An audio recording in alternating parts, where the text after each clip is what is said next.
I'm really pleased that David's here and able to speak to us today, partly because his recent work on theatre, I think does build on sort of theoretical work from the social sciences, as I understand it. So it might offer us some helpful theoretical models of thinking about creative communities. I don't know if you. Okay, well, and it's excellent to be here, and thank you very much for inviting me, David, and John. I came to doing theory late in my career, I suppose you might call it, because I'd worked on theatre, and I'd written 3 books, 3 monographs on theatre without really understanding, having a conceptual idea of what was going on, and then I kind of had a theoretical breakthrough, which is this social assemblage theory. So what I'm going to do is to it'll be in 3 parts, I guess, really. Is that first of all some big concepts, and they are big concepts, I think, and then lots of images going all the way through, so I fill in the historical background, because I kind of am basically a materialist historicist, I suppose, and then interspersed throughout will be lots of numbers, I'm afraid, because I also do economic history, as well as a part of it, but it's my intention that you can access this, so I don't use phrases like Jameson has written or Foucault insists or anything like that, and so it has to be workable, otherwise I'd be the first to kind of junk this and I'd go on to something else. I don't know what else that would be. So that's the shape of the talk. What I'm going to start off with is a big philosophical idea, which is what I'm working from, so that you can access this and see what you think about it, is to think of reality as a plane of immanence, a coming into being, a two-sided plane of immanence. And on the top side of that plane is a realm of data, symbolic registers of texts, for example, which are real, but which also border on virtual. And that's on the other side of that plane of immanence. Do you remember all that early Derrida you did? Well, this is the time to brush that off. On the other side of that plane of immanence is a realm where those things are activated, acted upon, or acted out. So you might be able to think of what I'm thinking of is, of course, the words, the symbolic registers, which are in a play text, get acted out. They come into an actual world. And I'm just going to pause here to say, in that version, all those words which are in novels, poetry, are real, but they border on virtual until they are brought out, acted upon. So in other words, for me, poetry and the novel have a problematic position because they always seem to border on virtual, because they're not acted out so much because the books are closed, novels are not read. That's an endemic problem, it seems to me, particularly for the 18th century novels and for and for poetry, compared to what I'm going to talk about today, which is acted out. Places where things are acted out, where that realm of data gets activated, if you like. But assemblage theory, I should say, is really a theory of emergence, so how things emerge, how things mutate. So how things are made and how things change is central to what assemblage theory is. As I'll try to explain it. And this is my intellectual background, if you like. Manuel de Landa, I suppose, whose works I read. They're thin, they're easy to read, they're in Anglo-Saxon prose, they're not that kind of teasing stuff, although it comes out of, territorialization, Deleuze and Guattari, and all of that kind of thing. But these are, I do recommend them to you. So if you want to know again, where I'm getting all this from, it comes from there. You can see that they're fairly easy. We now come to Worrall's first theory of theatrical relativity, which is this. which is that the cultural meaning of drama changes with every change in the performance location. Right, the cultural meaning of drama changes with every change in the performance location. So this is about performance, is the kind of major thing there, if you like. And the performance location changes on two axes, one of which is spatial and one of which is temporal. Now, this theory will never let you down. It is predictive. I made it up myself. There is always an effect. Sometimes the amplitude of the effect changes, but there is always some kind of an effect. So the spatial and the temporal axis are, of course, you might have a theatre. That will be one spatial axis, but of course the temporal register would change. You can't have coincident performances in the same time and same place, because either the temporal axes or the spatial axes would have moved on. And in particular in the Georgian, of course, there are no repeat performances. There are just new iterations because there's no recording. So every performance is a new iteration. It is an original. And it's taking place in an original place. Why does that matter if you're coming into Georgian drama? Why isn't it a concern that's been raised in the early modern? It's really in the 18th century is the first time when the British repertoire gets exported, particularly into the Atlantic world. So the southeast, so the northeastern seaboard of America, going back into the 17th century, I know, but particularly in the later colonial American period, and in what I like to call the post-colonial American period, the new theatres opening up, and of course they're doing the British repertoire. So you need to have a kind of a theory of that, because they're Americans, because they're, etc. They're going to have a different take. So in other words, the cultural meaning of drama will change because the performance location has changed. And the other thing that I've done in that move, can you see that what I've done is that I flipped the meaning onto the audience. In other words, the meaning is not resident in the performance text. And by the performance text, I mean not just the play text, but also the performers, also the audience as well, who are there to receive it, if you like. And so the cultural meaning is taken away by the audience and made afresh, if you like. Now, to give an example of how the meaning is not resident in the text, this is a part book for Shylock, for the role of Shylock. Every actor would get a part. You know that phrase, an actor's parts? Well, this in these days is exactly, and perhaps now, for all I know, the manuscript of the part written out by hand, which you gave to the actor, and that's what they learn. In other words, they don't learn the whole play. There's no directors, there's a stage manager, there's a prompter. So in other words, the actors and the directors are not in charge of the meaning of whatever that text is, because they're only doing their bit. So if you were to open one of these, this is Shylock's lines, and the previous lines he's not interested in. He only wants to know the last three words of the line so that he can get his cue. So that's a standardised way. So because it's a manuscript, there can be all sorts of performance errors, all sorts of transcription errors coming into it, but also no.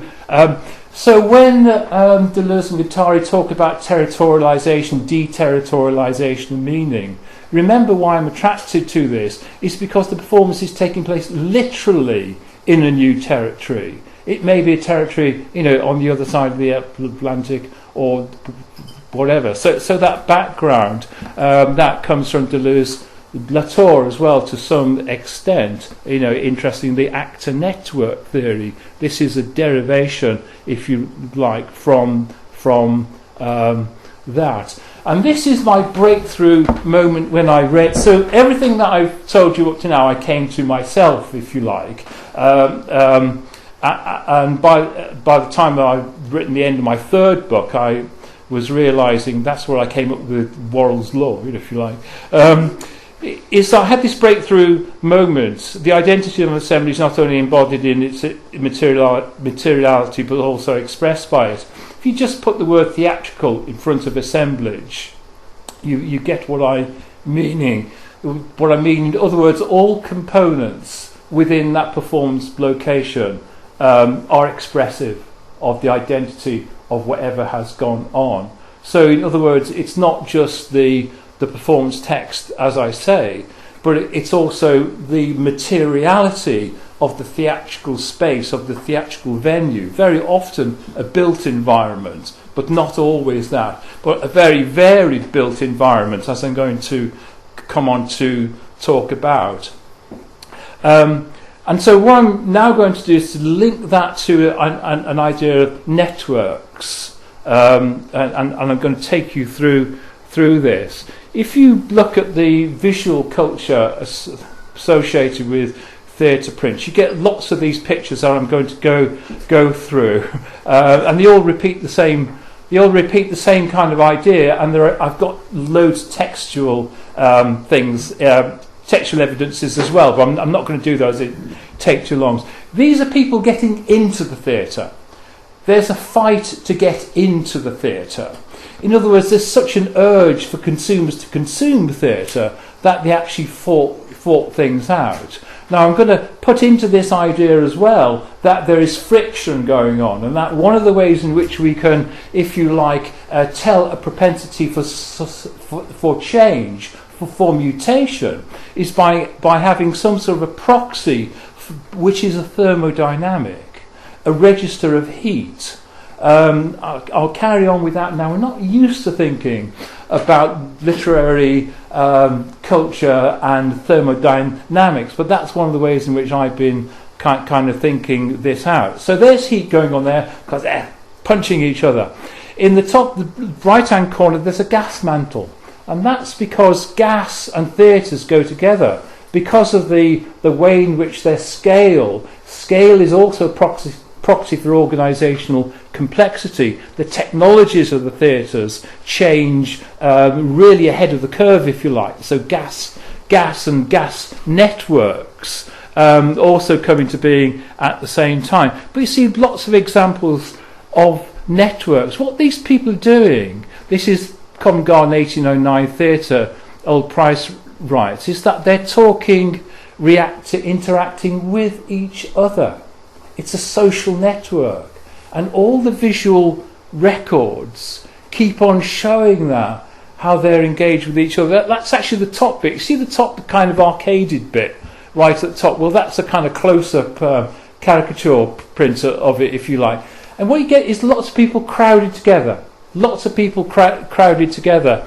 Other people come to the theatre. Remember, this is a key thing. For theatre, you don't have to be literate.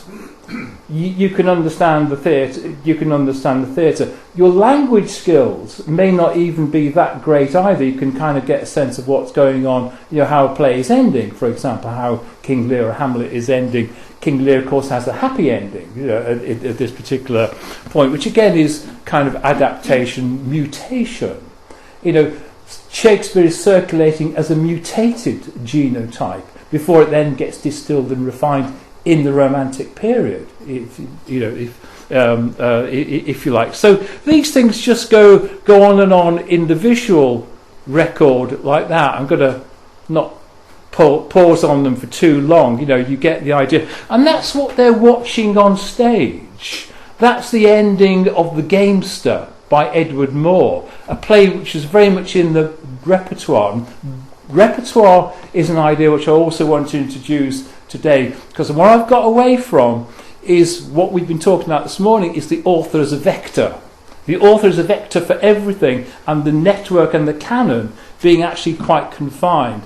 The way in which theatre works is that it works with titles, things which are titles, and you don't need to worry too much about the author, because the author's intentions are getting mutated anyway, first of all by the actors, and a repertoire which is changing in size in response to the people who want to come to the theatre to see things. And as we've seen, they're fighting to get in. But what they're seeing is another collectivity, another network of actors and performers who are bringing that play to life and giving it its meaning at whatever it is its performance location, which, as I said, is constantly changing. That's our big picture, if you like. That's the inside of Drury Lane. Drury Lane held about 3,000 people. Covent Garden held about 3,000 people. Some people say Drury Lane held even more than that, but I'll stick with 3,000. Because each tier is charged in a different way, you can analyse this. Everything I'm saying is decomposable and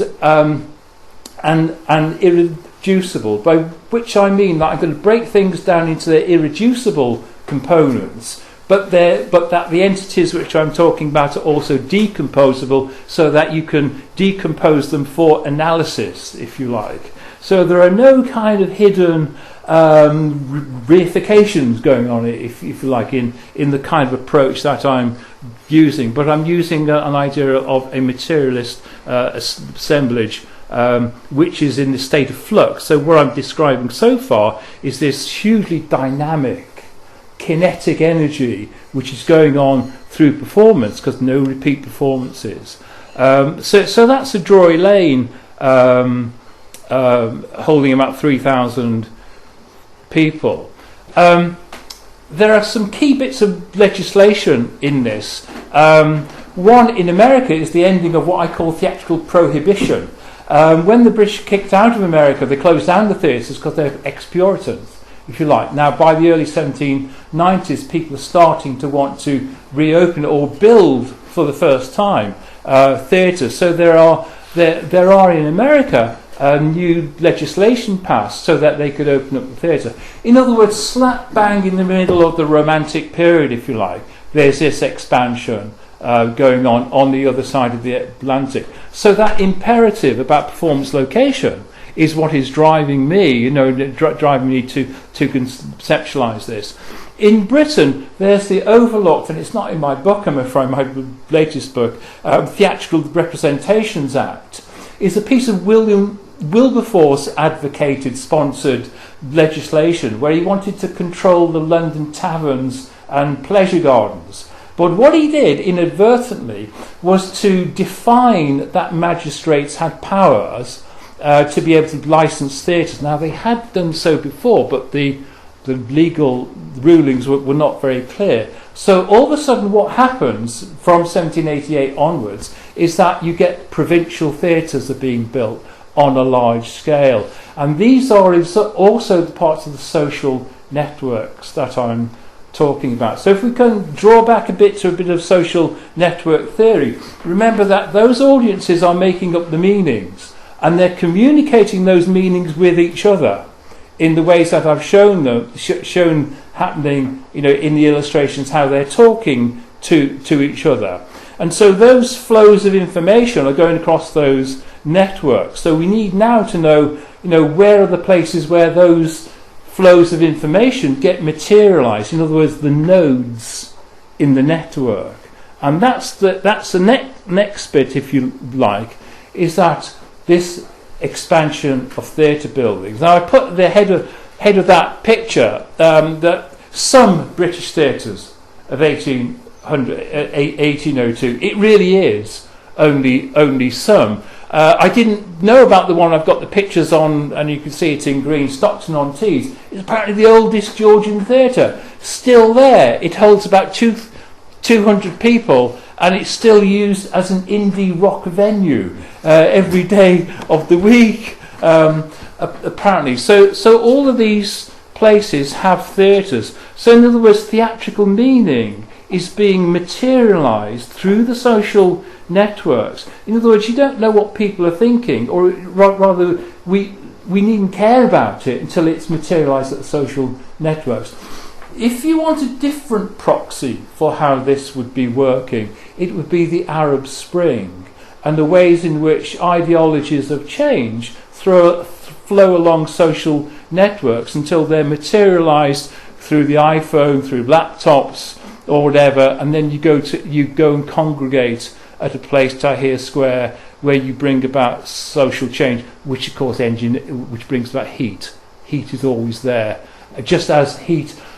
People always say these theatres are too hot. I'm going to talk about heat and theatres a little bit more. So what I'm doing in my talk really is to engage, is to describe the theory and to add bits to it, as you go along. So what I did is I looked at the delegates and I tried to find a theatre from one archive at Harvard at a place near you, if you like. So this is Ulverston in the Lake District. This is what that theatre looked like. And you can date this picture to about 1800.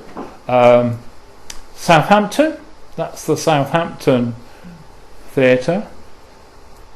Glasgow Theatre, the only Scottish one I could find in this archive. Not to say that there weren't lots more Scottish theatres. What you're seeing is variability, different types of theatre structure going on. Nottingham, very poor and down the heel, it seemed to me. And because it's next year's capital of culture, Kingston upon Hull, it looks like it's actually done by the same architect as the Nottingham one, if you go back to that.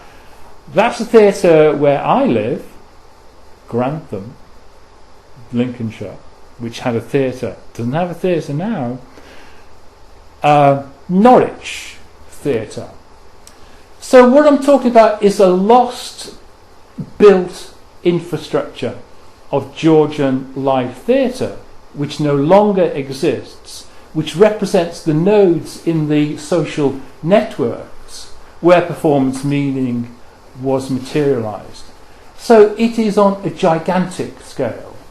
And the bits that I'm showing you are just partial fragments. Do you see those four things on the top of the roof of the Norwich theatres? Those are the ventilators. Because what happens to a lot of theatres is they get too hot. They get too hot because they're crowded out with people, because of the numbers of people that are trying to consume the products. So when I think about networks, I don't think about authors making things, but I think about consumers on a vast scale. And so what I'm going to talk about now is to put more numbers onto this. So at the end, as we reach to... So what I've been looking at for one thing is theatre account books, because theatre account books, the financial registers, tell me the markets of transactions that go on for every theatrical performance. So in other words, if you give me a date for Covent Garden or Drury Lane, give me a date of performance, I can tell you I can certainly tell you what the takings were, but I can also work out for you the size of the audience, as well. It's within an area of about 10% or so. This is one of my key slides, really. It's the payroll for Covent Garden around 1740. Now, you won't be able to see the detail, but what you've got is men on the left and the female actresses on the right. And what you'll be able to see from that picture is that there are more male employees than there are more female employees. If your eyes are very good, you'll be able to see that the male employees are generally getting paid more than the female actors and actresses.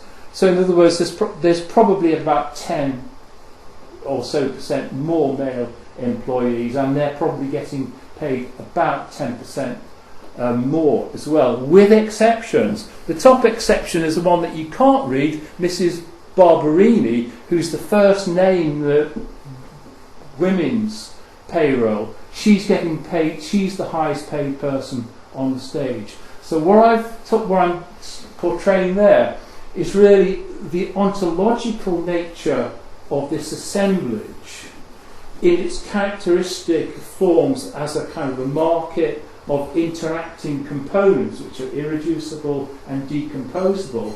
And I can point out there its propensity to mutate, which is of course in the highest paid female performer, who's the highest paid.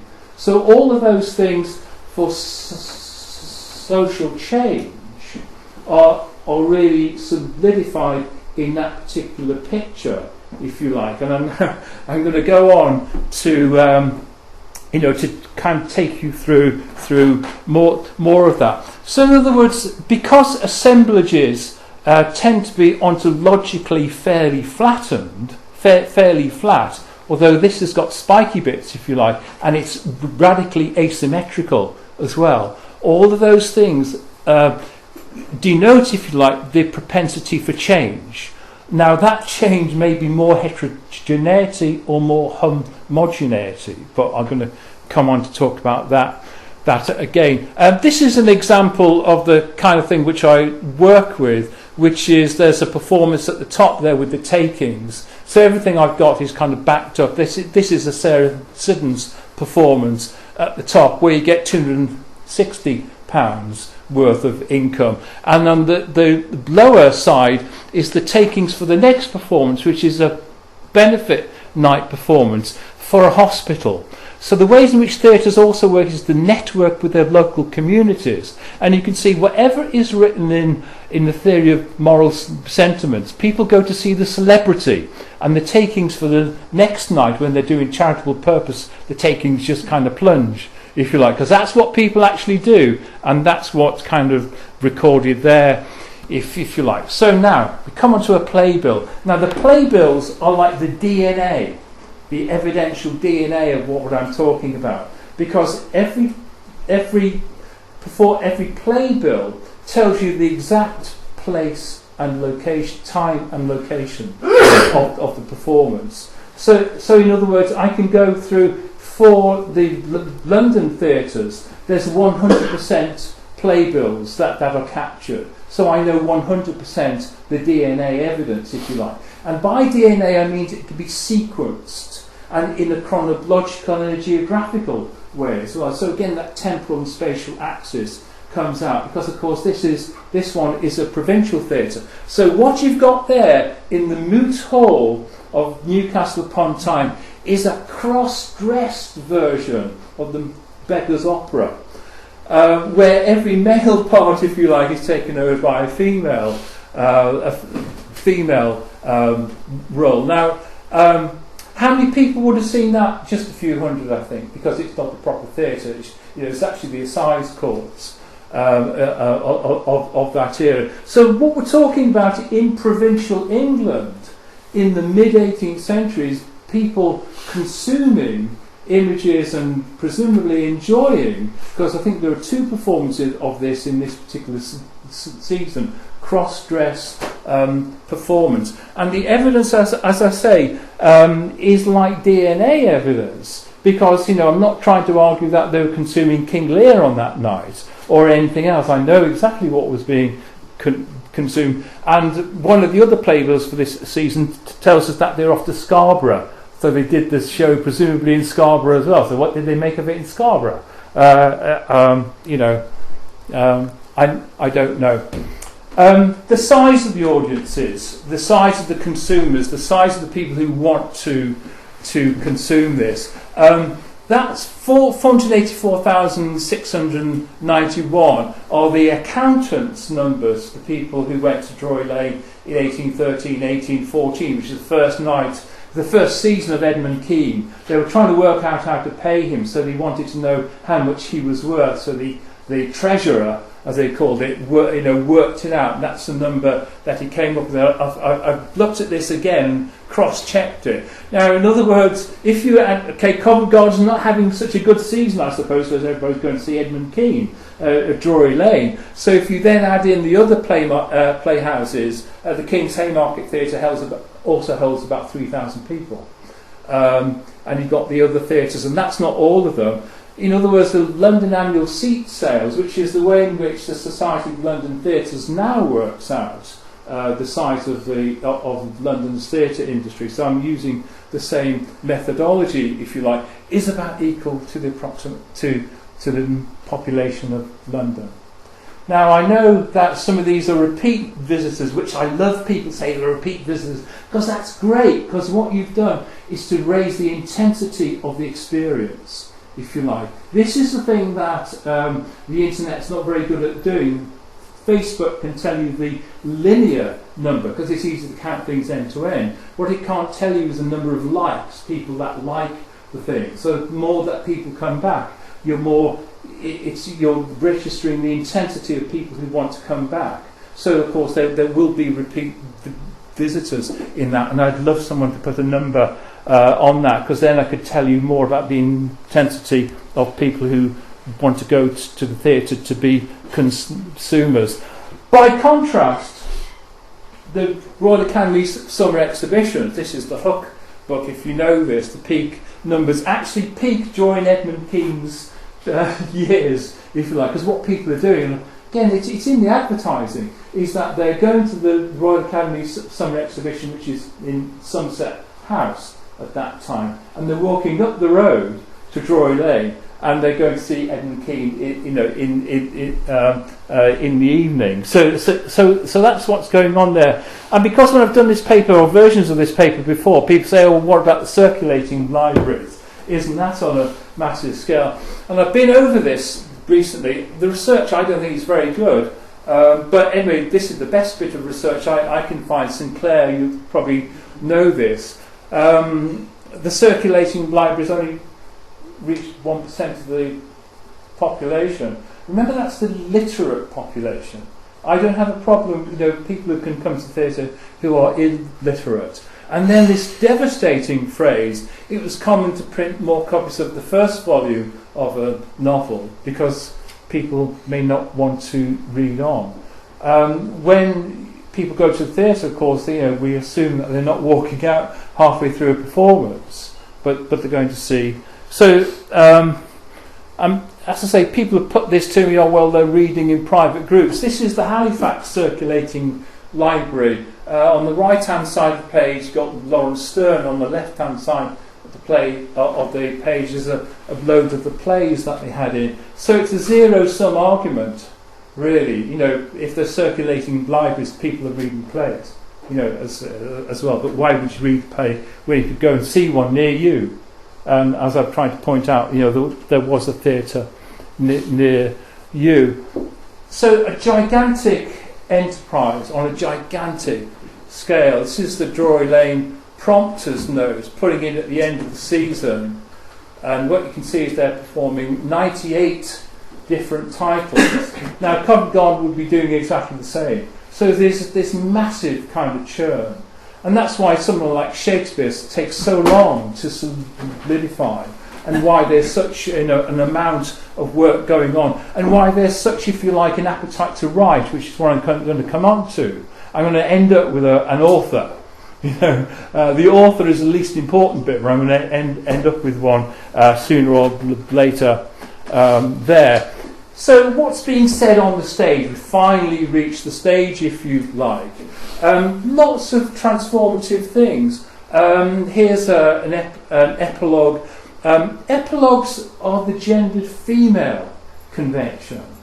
Prologues were given by men, by and large, and the epilogues have an actress to perform those words. Now, it doesn't matter that Garrick wrote it, but it's who performs it. And this is the woman who performs it wearing a different dress. And these are the words. What happened to this actress? That she left her husband behind in Dublin to act. He was an actor. And she's come back to Drury Lane to act. And Garrick had written something, an epilogue for her. Just look at that. When she says, "I can 2,000 generous Britons, please," remember she's addressing 2,000 people. Because that's a 2/3 full size of that theatre at that time. So one female actress on her own is saying, "I've left my husband behind, and now I'm talking to you. Who are you going to believe? Are you going to take, the third volume of a novel or some individuated character that's kind of emerged through volumes 1 or 2, or are you going to look at this at a woman like this, dressed like that, who's declaiming in that kind of way, and is very comfortable with standing in front of 2,000 people and talking?"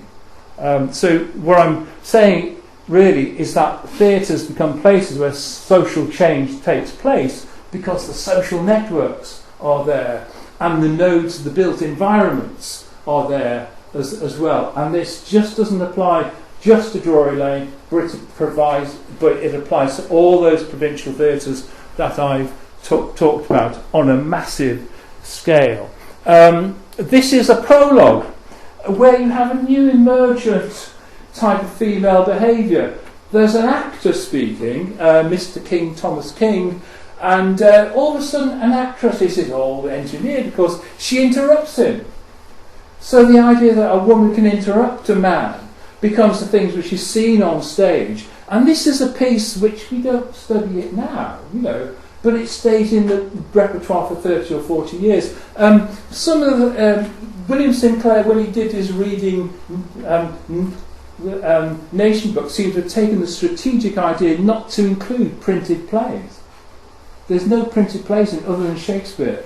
So that whole corpus of printed drama is just not recorded in what I think is the best research for that. And again, what we have with that Elizabeth Young woman, who was one of the actresses actually in the earlier picture I showed you, is that she's addressing the pit down there, and the gallery. She's addressing them, one to one, really. So that way in which, what you expect of female behaviour can be something that you engage with spectatorship, and you engage the audience with that. That's the way in which the assemblage is changing. So what I've been talking about in those two examples are heterogeneity. The assemblage changes and society changes in the more heterogeneous way. That may be one of the ways in which things may go. But because assemblages change, they may change to become more homogeneous as well. I'm also going to use this as an example as well. This is the idea of Britannia, the idea of Britain. So again, the core belief, if you like, of British exceptionalism, of British, the providentiality of the islands, which is really in the Kathleen Wilson book, An Island Race, which I think she's the one who really has the insights about this. Well, what I've gathered together there, again, provincially dispersed and different forms of genres within drama, are all references, repetitions of the ideological message. So, okay, there are no repeat performances, but the ideological message gets repeated. And so that's why you get more homogeneity, more patriotism, if you want to call it like that, and all the things that Kathleen Wilson talks about there. So assemblages are this way of being able to understand the ways that these particular plays, these particular dramas work. But the next thing I'm going to come on to is that I've looked at the front of the stage, if you like, this stage. I'm now going to move to the back half of the theatre, where there are much more profound changes going on. So this is truly an assemblage of where change in society is taking place in a way in which I don't think we've ever looked at before. At least I think I'm the first person to point this out. Okay, Garrick sets up the Drury Lane Theatrical Fund, which is for ageing and unemployed actors. And what I just wanted to show is that when it's established, it's well founded, etc. It's got plenty of money. And what you could do is that you paid in a proportion of your pay into what is a pension fund, and you could then draw on that if you became unemployed or infirm. And so what happens is that when people begin to draw their annuities, their pensions, they need to do that in the gender indeterminate way, because of course if you paid into a fund, you're entitled to draw the money out of it just by virtue of having paid in. So you can't discriminate on gender grounds. And this is, I think, a really important breakthrough moment. It's printed in 1813. For the actors, it's in manuscript form, printed up, available to them inside the theatre. So that's a printed version. Married subscribers to the fund shall be considered as separate parties and as such allowed to claim under the foregoing articles. In other words, if you drew your pension, your personal circumstances were not inquired into. Now this, as far as I know, is a revolutionary step, because again, is marriage slavery? Well, of course not, if you're an actress, because you could draw an independent and annuity. For the Covent Garden opened one up as well, in the 1770s, and this in a rather more roundabout way. It's the exact same thing. Husband and wife claim independently of each other. So the creative space of working in a theatre becomes this place, as far as I know, where social change has happened in a really intensive way. Well, the odd thing is that Mary Wollstonecraft, because of the Godwin Diary, we know the dates in which she goes to the theatre. She doesn't see this. She never mentions it. This immense social change that's taking place. So did the actors and actresses pay into it? Well, yes, they did. This is Elizabeth Inchbald's diary, and those may be Elizabeth Inchbald's fingernails as well. And but what you can see here, if your eyesight is extremely good, she's paying for candles and coals, but there she's paying for the fund. So she's now in the 1780s, she's a middle-ranking actress who's earning about £3 a week, but she's taking care to pay into the fund. And what happened is that when they wanted to draw on the fund, they write a letter. They write in, so I've seen their case notes, if you like, and here's one. In consequence, this is Sarah Brown, a dancer, in consequence of a written discharge, not being able to procure a re-engagement, she's now going to claim on the fund, which is what she does. So they have an inquiry. Remember, this is only a few weeks later. If you go back to that, September, that's the end of September, it appears that she's within a few months of 49 years of age, much afflicted with the rheumatism, which added to the disorders incident to her sex at her time of life, renders her incapable of obtaining a livelihood. She's got £300 of stock shares, but they give her the payment a few weeks later. So from then to the end of her life, she's got that annuity because she's paid into it. Nobody has asked her if she's married or whether she's got any children or anything like that. She's offered up that information.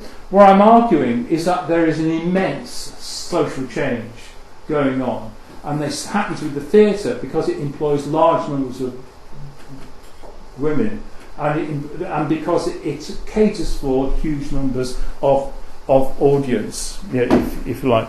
So I hope I'm reaching towards the end here. Yeah, gone back to that. That's just to say, because the men pay in more, because the men get higher pay, they pay in more because they earn more. So you pay sixpence in the pound. But when the annuitants make the claims, there are more of them are female. They survive more, if you like. So there are more female annuitants than there are male annuitants, which I think is the case today, as well. So again, these are assemblage. These are the functions of assemblage. This is why assemblage theory is attractive, because it enables you to move between these different states of reality. Every bit of it decomposable, irreducible, if you like, and to be capable of being synthesized for analysis. I'm going to end up with Mrs. Inchbald. She wrote around 1800 a play called The Wise Man of the East, and this comes back to the author. So these are my last slides. If not, whoops, this is my last slide. There. Crowded onto that is why and how she writes for the Playhouse and what she gets. Kotzebue, who's the originator of the... I didn't know any of this. The Playhouse has been buying the manuscripts of Kotzebue to have a look at them, and then you get Inchbald to rework them, if you like. So that's why the idea of the author is kind of a slippery term, or a not very good term if you're working with theatre. So they're making payments to Kotzebue's agent, if you like. So again, this is an international kind of framework. And you can see that on the 21st of November 1799, they pay Mrs. Inchbald £500. That's for her doing her job. Now Coleridge, when he gets paid eventually for Remorse, gets £300. That's a colossal amount of money. You need about £40 a year to live on. Those are the National Archives kind of guidelines. So she's making them a large amount of money, which the theatre then recoups, because the king, being a Hanoverian, I guess, he's interested in going to Kotzebue, so he goes twice. Now he goes to this quite a lot, but he goes twice. And of course, when the king and queen goes, it's a sellout. So they make, after 3 nights, they've made back, all the money that they spend. But they'd also sold the copyright to Robinson, as to the publisher as well. So the Playhouse keeps that. So these are massive sums. The play stays in the. It's not a very good play, apparently. It's not a very successful play in those terms. It has 13 performances. 13 performances on the size I'm talking about translates to about 30,000 people. That's on 2/3 full houses. So what I've talked about here, as an assemblage, front of house and back of house, I've shown you changes that take place, if you like, on the stage, and I've connected those to the back of the theatre as well to show where maybe there are even more profound changes. And all those are to do with a creative community of its various disparate parts, networked out across the country and across the Atlantic as well. That's the end.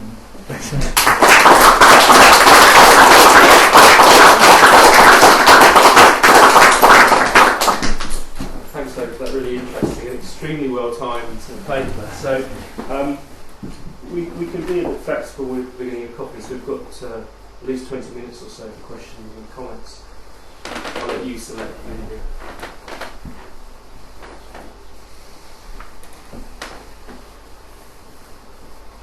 Remember, what I've done is I've just sidelined poetry in the novel as not having a capacity for social change. I was going to ask about that. I'll ask you. No, go on, Simon. I was interested in what you were saying about audience playhouses, and they do talk a lot, and they still do.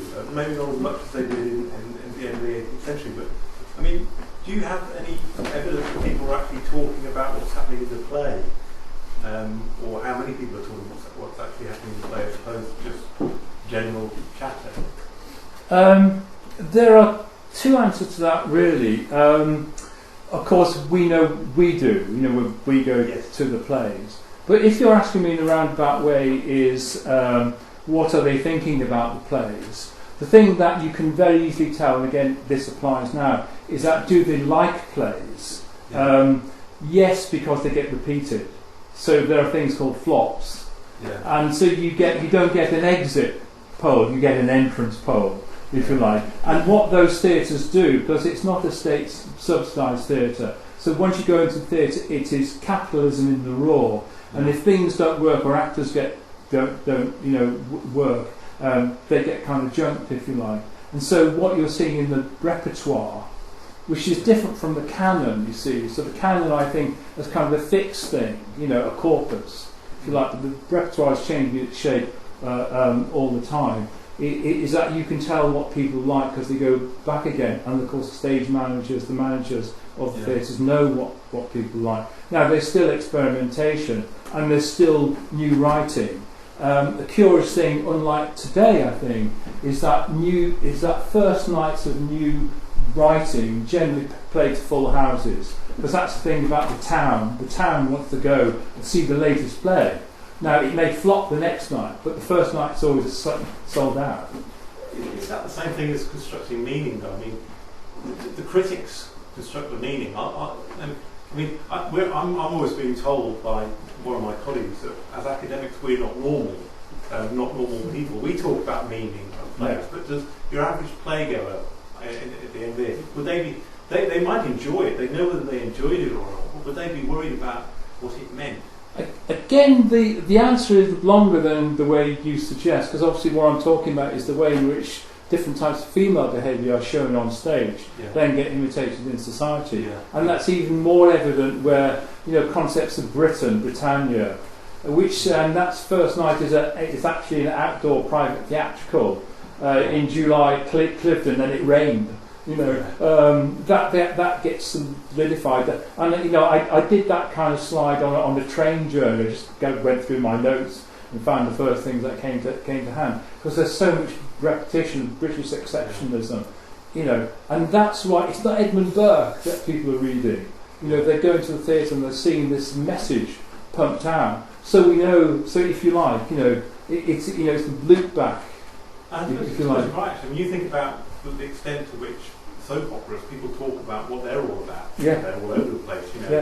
At work, on Twitter, and etc. etc. I suppose people would have been doing that with plays, because plays would have been the equivalent of Coronation Street and EastEnders today. I mean, of course, I can find examples, but I don't want to find just isolated examples, because those are the ones that everybody has about novels anyway. So because you've all got if you work on the novels or poetry, you will have some isolated examples. Well, I've got the same, for plays, but they're isolated. And it's quite a hard thing to reconstruct, though, isn't it? The nature of the, if we accept that there was a kind of a dialogue going on, it's quite a hard thing to reconstruct, isn't it? Or does it matter? Well, you can see it going on because all those pictures and the verbal accounts all show interactions. I think you can. Sorry, I think it's Cassie next. Well, if you follow just simply that I think you can reconstruct it from the performances themselves, the extent to which people spoke about them, because of the prologues and the epilogues, because they pick up on the previous night, or maybe one of the actresses from the performance comes out and says, "Oh, now you all think it's about me," but actually it's that. And by the way, I just want to talk about this. So I think that there's an awful lot of networking with the town from the performance that is picked up by the actresses and then reiterated in a different way another night. And there's also an awful lot of text written about the performance, for example, the Secrets of the Green Room type, gossipy mag type stuff that is circulated. So there's obviously a big market being created by that. The performers and various other people involved with it might well be going to the same pub afterwards. Yeah, I'm sure. They're talking about the performance, and so that might have been a direct way in which those involved in the production could find out what the audience thought about.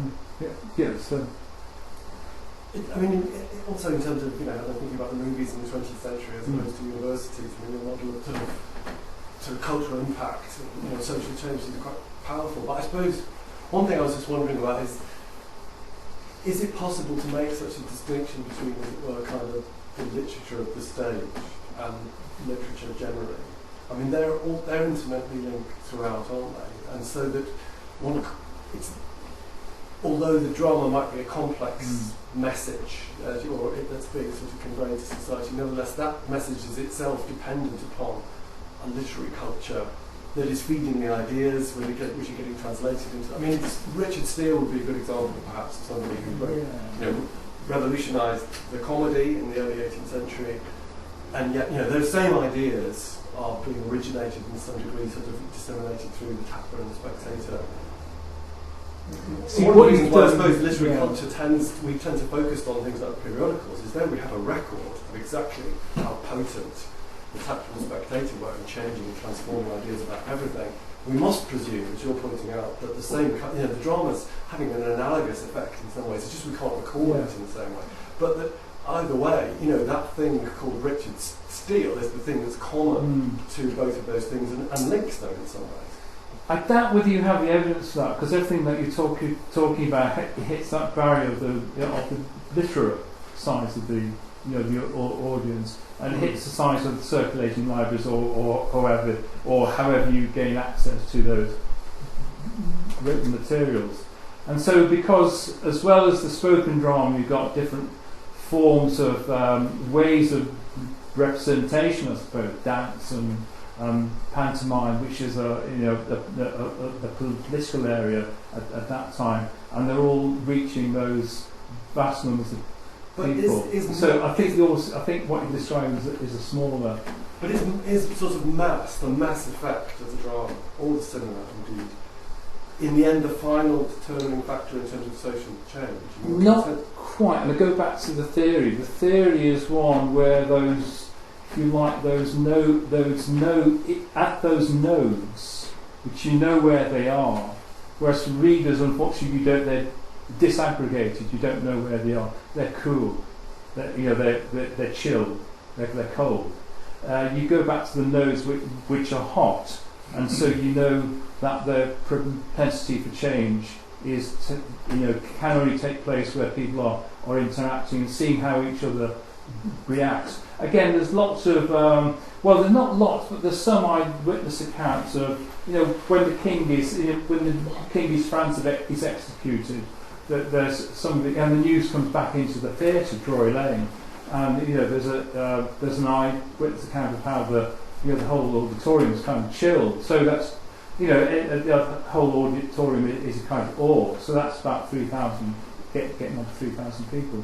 So by mass, I mean in some ways compression, which is the precursor ability for for mutation.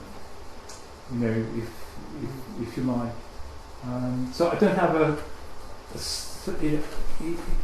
I mean, obviously that all what you describe is a different part of the assemblage, I guess. Those are what I call the outlines, which are bits that you don't know about. You don't know the effects, but you know that they're there.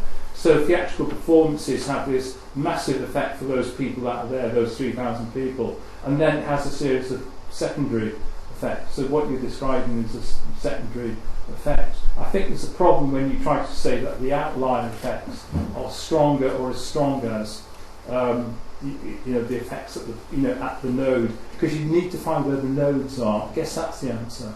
I always go back to the theory, because it's a methodology. The theory kind of helps you out. If you tell me where the nodes are, which may be a university, for example, because they get lots of people who are able to read and can read, and so they change. Or the House of Parliament is an assemblage of people as well who are in a position of having power as well. It gets very hot there as well. Yeah. But in terms of, say, the rising position of women in the 18th century, are you really saying the theatre was more important than other kinds of literary community or society? I'm following in the tracks of Felicity Nussbaum, kind of, who comes up with the same conclusions, but what she uses kind of case history.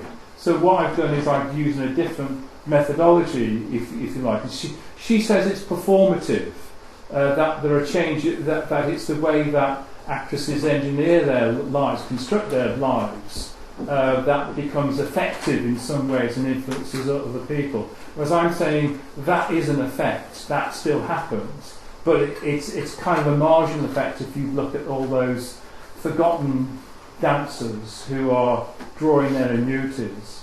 That's a real change in society, because somebody's had to think, oh God, we can't pay women less if they paid in the same as men. We can't differentiate on gender grounds. So that's a real difference. And I don't know, which is why I'm interested, is it, I don't know of anything comparable to that. John, I thought it was fascinating. I suppose I'm going back to the first person, I don't know your name. Simon's point. But about your drawing together, you're provocative, as you say yourself. You're provocative drawing together of a kind of thermodynamics and semiotics. And it's the semiotics that I'm interested in. What does the model of thermodynamics or of mass or of number allow us to say about meaning? So that I'm still slightly puzzled by that in terms of how do we have any knowledge of meaning? I mean, for example, when you were talking about it, as you referred to it en passant, which might not be indicative of all the rest that you obviously know. But I mean, there was a point where, you know, a woman on the stage and you said, who are you going to believe?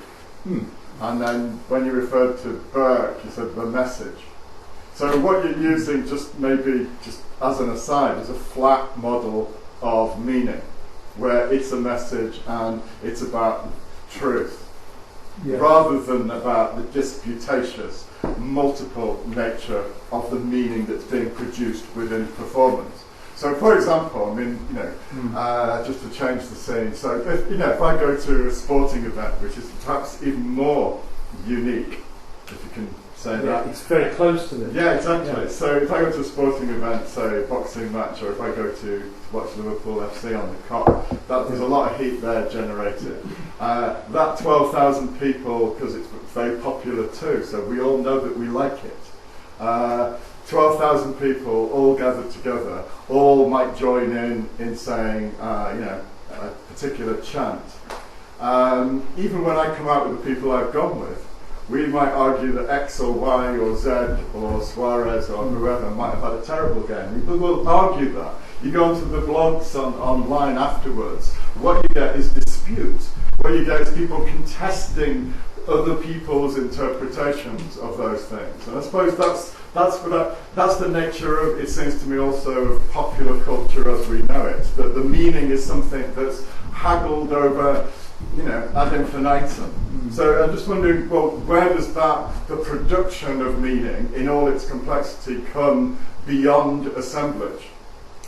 Does that make sense? I kind of predicated what I said by saying it's the audiences that construct the meaning. That's what I said right at the beginning. Now, a change, if there is a change, it can be for more heterogeneity, you know, in the way of progress, or it may be more homogeneity. You know, we get a firmer idea of nationhood. What I guess we can tell is that the British as a nation keep together, you know, ideologically throughout the 18th century period, despite all the things that are going on as well. And what I'm suggesting is that theatre may be one of the ways in which that ideology has been disseminated, because you can point to where all those performances took place, giving out those ideological meanings over a 100-year period. I remember in that kind of map I drew, you know, Dave, it is a 100-year period that I drew on, and it is the length and breadth of Britain, really. So you can point to things like that. Do I know what people actually thought about, you know, King Lear, the performance of King Lear? Of course, you know, in the later periods, from when the periodical press starts up, well, yes, you do. You get lots of people who are writing reviews and stuff, but that would be the normal way in which you find out those things. So I think that the evidence is kind of there, and some of it's also provided by the repertoire's uptake, if you like. People want to go back and see things, and that tells you something, as well. So not answering you head on, because I suspect you don't know the answer either, but I'm telling you where I'm describing the mechanisms that are there, some of which, how you access them. I don't know. Come to David, who can answer, or stop us. That's sort of, to some extent, follow. I mean, the point you're making about mass and heat, I think, is well taken. I suppose I just wonder if there's a bit of a danger of overemphasising sort of exceptionalism of the theatre, given that, as it were, more literary types of production were often performed in various ways, perhaps much smaller assemblages, but also that there's the sort of oral culture of ballads and song, which is all about performance and is accessible to non-literary. I mean, it can't perhaps compete with what you're talking about in terms of numbers, but nonetheless, I wonder if there are ways of thinking about social assemblage. Yeah, I mean, the absolute gold dust evidence for what I would like to find more out about, and I just come across the example of this, is private theatricals, amateur performances, where people have got together, they've chosen the play in the Jane Austen way, in exactly that way, then they decided who plays what, and they rehearsed it, they joined it, and they discussed it. Because if you know an actual historical event, you know how many people were involved, you know what it is they chose, you know the day in which they performed it, and you may know who to. And so then you've got, maybe 30, 40 people who've got together and selected something because of whatever reason. And that's like, gold dust examples, but it's quite difficult to find those because they're dispersed amongst the historical record. But, those tell you actual points of consumption. I take a hoary old example, and what do you make of sort of all the stuff about people reading Rights of Man aloud to each other in various places? I mean, that seems to me yes, I know. Yeah. Sort of different sort of social performance, but are very powerful.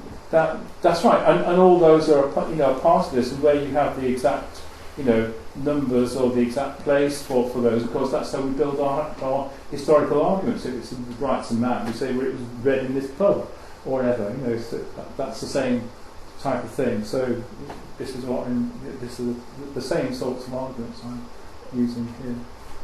Sorry, I just wanted to follow up with something that David said. I mean, the Rights of Man example is a good one because there it is possible to use evidence of having changed a lot of people's views about the political system of the country, isn't it? I mean, it's probably more difficult to produce evidence about how theatre has changed people's views about things. I'm not saying it hasn't, but I think the dynamic, the point you were making about outliers and the dynamic at the nodes, that was interesting in the sense of the way in which an audience can impact upon the text of the play very, very quickly. If the production team get a sense that there's something they can do to change it to make it more enjoyable, more attractive, that can happen very, very, very quickly, much more quickly than a new edition of a poem or a novel could be brought out.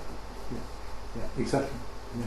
But it's also not, it's the other ways in which theatre might be so powerful in the way of sort of producing certain kinds of social change or ideas of social change, but precisely because it's such a big commercial engine, and because of the number of people needed to bring it into being, there are also lots of forces of sort of, if you like, conservatism around the theatre, aren't there? I mean, when Hamlet followed the ghost, he had to do it in a certain way. Until Edmund King came along, so actually what counts as revolutionary in the theatre is often the tiniest little change in a performance practice that's gone on for over 100 years. Just that it's the terms within which innovation and change and subversion happen within the theatre are often quite specific to theatre, aren't they? And that means that it can, the way that it pitches, or the way that it sets up the balance between sort of conservatism and radicalism, or dangerous ideas and patriotic ideas, might be very powerful and very influential, but quite specific to it in some ways, compared with other sort of modes of communication, maybe. I don't know. I think one of the ways in which I think of this is because the size and scale which I'm using as a proxy for organisation and complexity, which I mean is personnel and capital, and the way that which those kind of interact. The scale of theatre is so great compared with everything else that I kind of think that it's the theatre that has the largest effect because it involves so many people. Very often as audience, the audience size. So there may be conventions, but remember, there are no repeat performances. That's where the movies are far more stable ideologically because it's always a repeat performance. It's the temporal axis. I recognise that you're right, and you've got to be right in one sense when you talk about it. Yeah. Just the way that people talk about performance. Yeah.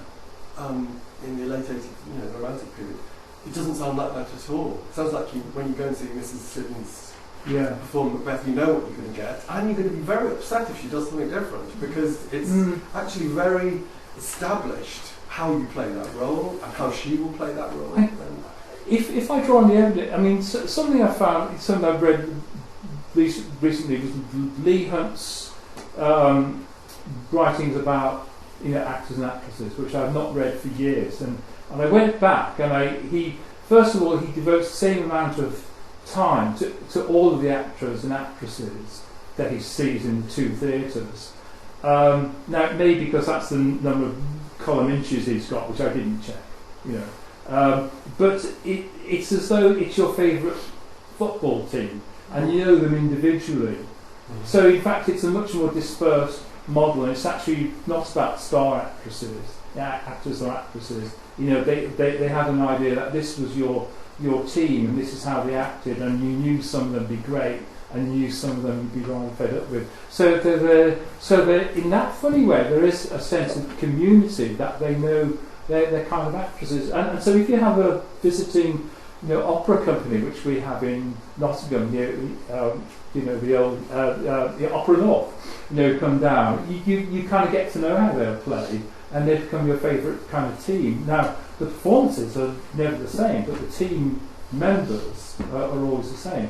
So there's a quite complex link, quite a complex series of links going on, which is different from our culture now, where we go to celebrities, you know, in particular, or isolated individuals we want to see again. It seems to me, yeah. Mm. Yeah, I'll speak in a break because it's just that I did all that work on acting styles, and there was actually an enormous change in the way that people acted in the 18th century, and the way that they presented, and the way that particular, well, Garrett made a very big difference, for example, but there was a lot more, and Burke in fact had an enormous effect on it because of the kind of showing the internal kind of drive of man on stage, that whole declamation thing went right out. And lots of kind of small changes came into being associated with particular actors and actresses, and how much people rehearsed and how it was rehearsed and all that. So, you know, you do see a huge change coming across the stage in the 18th century. I mean, obviously I wasn't there, but this is what I prepared for. But, you know, and so it's clear that there was something going on there. Oh, yeah, I'm all trying to say and, that you know, wasn't happening. performances were, they did expect particular performances from particular actors, and for example, Siddons was expected to say a particular line in a particular way so that everyone went, But there were also other actresses who would be expected to do different things, but they were different, and you would go to see difference, and you would go to see what you're going to do this time, and so on.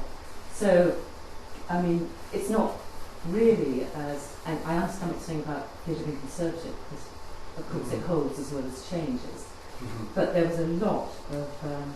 it has the potential to be radical as well as conservative, because if it's driven by, if it's driven by giving people what they want, I mean, if people don't enjoy it, they won't come back, or they won't tell their friends how great it was, and they won't come.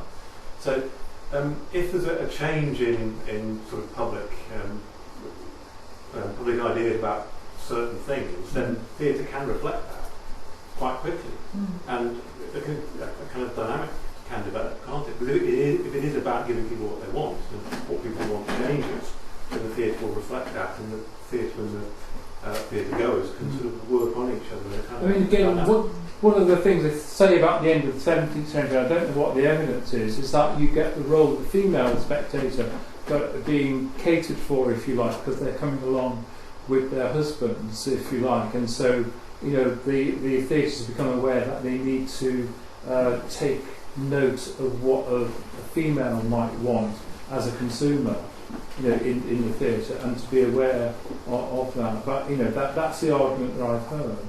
So, you know, you get different changes at different times. So it could be radical, quite radical as well as being conservative, isn't it? If the public's views about don't change, or the public's expectations don't change, then it is going to be conservative. If the public's expectations change, there's a possibility for kind of a dynamic to develop, that the public's views can reinforce changes in the theatre. Well, you thank David again, really interesting.